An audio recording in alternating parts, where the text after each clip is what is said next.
ഒറ്റപ്പാലം മണ്ഡലത്തിലെ 4 ബൂത്തുകളിൽ കള്ളവോട്ട് നടന്നെന്ന് പരാതി. മീറ്റ്ന സീനിയർ ബേസിക് സ്കൂളിലെ 168, 169 ബൂത്തുകളിലും പടിഞ്ഞാറക്കര LP സ്കൂളിലെ 163 ബൂത്തിലുമാണ് പരാതി.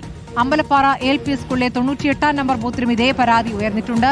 ഇക്ബാൽ അറക്കൽ വിവരങ്ങളുമായി. ഇക്ബാൽ, കള്ളവോട്ട് നടന്ന ബൂത്തുകളുടെ വിവരങ്ങളാണ് വന്നിരിക്കുന്നത്. എത്ര കള്ളവോട്ട് നടന്നു എന്നാണ് പരാതി ഉയർന്നിരിക്കുന്നത്? ആരാണ് പരാതിപ്പെട്ടിരിക്കുന്നത്?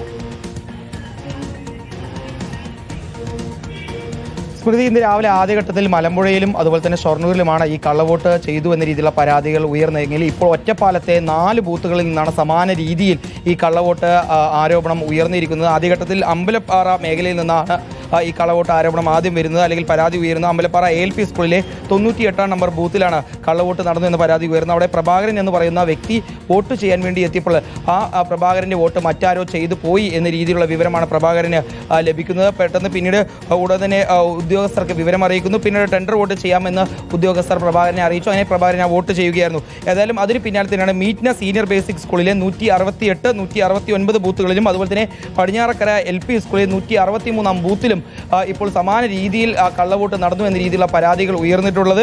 ഈ ബൂത്തുകളിലെ ഓരോ വോട്ടുകൾ മറ്റാരോ രേഖപ്പെടുത്തി എന്നുള്ളതാണ് ഇപ്പോൾ പരാതിയും ആക്ഷേപവുമായി ഉയർന്നിട്ടുള്ളത്. ഈ പരാതിയുമായി വന്നിട്ടുള്ള ആളുകൾക്ക് ഏതായാലും പിന്നീട് ടെൻഡർ വോട്ട് ചെയ്യാനുള്ള ഒരു അവസരം ഉദ്യോഗസ്ഥർ ചെയ്തു നൽകുകയും ചെയ്തിട്ടുണ്ട്. വ്യാപകമായി പാലക്കാട് ഇത്തരത്തിൽ പല മേഖലയിലും ഇത്തരത്തിൽ കള്ളവോട്ട് ആരോപണം വരുന്നു. പല ആളുകളും വോട്ട് ചെയ്യാൻ വേണ്ടി ബൂത്തുകളിലേക്ക് എത്തുന്ന സമയത്ത് അവരുടെ വോട്ടുകൾ മറ്റ് ആരൊക്കെയോ ചേർന്ന് രേഖപ്പെടുത്തുകയും പോവുകയും ചെയ്തിട്ടുള്ള സ്ഥിതിയാണുള്ളത്. ഏതായാലും കൃത്യമായി തന്നെ ക്യാമറ നിരീക്ഷണമെല്ലാം ഈ ബൂത്തുകളിൽ സജ്ജീകരിച്ചിട്ടുണ്ട്. അതുൾപ്പെടെ പരിശോധിച്ച ശേഷം എന്താണ് യഥാർത്ഥത്തിൽ സംഭവിച്ചെന്ന കാര്യം മനസ്സിലാക്കാം, അതിനുശേഷം നടപടി സ്വീകരിക്കാം എന്നുള്ളതാണ് തെരഞ്ഞെടുപ്പ് കമ്മീഷനും അറിയിക്കുകയും ചെയ്തിട്ടുള്ളത്. പൊതുവെ പാലക്കാട് ജില്ലയിൽ ഇപ്പോൾ തെരഞ്ഞെടുപ്പ് ഒരു മന്ദഗതിയിലേക്ക് ആയിരിക്കുന്ന ഒരു സ്ഥിതിയാണുള്ളത്. ചൂട് കാരണം തന്നെ പല ആളുകളും പുറത്തേക്ക് ഇറങ്ങാൻ തന്നെ വലിയ രീതിയിൽ സംസ്ഥാനത്ത് തന്നെ ഏറ്റവും അധികം ചൂട് രേഖപ്പെടുത്തുന്ന ജില്ലയാണ് പാലക്കാട്. അവിടെ ഒറ്റപ്പാലത്ത് നിന്നാണ് ഇപ്പോൾ കള്ളവോട്ട് ആരോപണം ഉയർന്നിരിക്കുന്നത്. 3 ബൂത്തുകളിൽ നിന്നുള്ള ആരോപണത്തിന്റെ വിവരങ്ങളാണ് ഇപ്പോൾ ഇക്ബാൽ നൽകിയത്.